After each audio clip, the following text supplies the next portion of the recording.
10.16.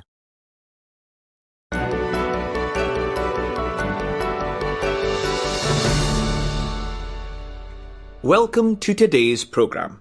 Our topic today is public speaking. Public speaking is right up there at the top of what most people say they're most afraid of. There's even a name for it: glossophobia. But hopefully after this programme you will feel a lot more confident if you do have to make a speech or give a presentation. First, we have Lynn Parker, an expert in the art of public speaking, who's going to tell us some of her do's and don'ts. Then, after that, we're going to talk to Anya Edwards from Chile. Anya was a finalist in last year's English Speaking Union International Public Speaking Competition. Lynn, I believe you have 6 key tips for us. Is that right? Yes, that's right. My first tip, and maybe the most important one, is be yourself. This applies both to how you speak and to what you actually do on the stage, whether that's standing up, sitting down, or moving about. Do what you feel comfortable with. The only don't, as regards how you are on stage, I'd say, is try not to continually walk up and down, because this tends to distract people from what you're saying. Yes, I do find that distracting. Secondly, if you're using PowerPoint, don't just type out your talk. You want people to listen to what you're saying, not to read ahead.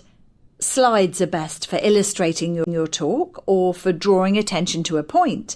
Pictures are often better than words, but if you use words, do keep it short. And do remember the 10-20-30 rule. Do you know what that is? No. Do tell us. The 10-20-30 rule is that the ideal presentation should have slides, last 20 minutes, and never have a font size on the slides that's less than 30 points. Ah, great. That's an easy one to remember. And tip number 3? Maintain eye contact with your audience, whether it's to 500 people in a room or 20 people in a classroom or round a table. Don't spend the whole talk looking at your notes or slides. How can you maintain eye contact with 500 people? Well, you can't with all of them, of course.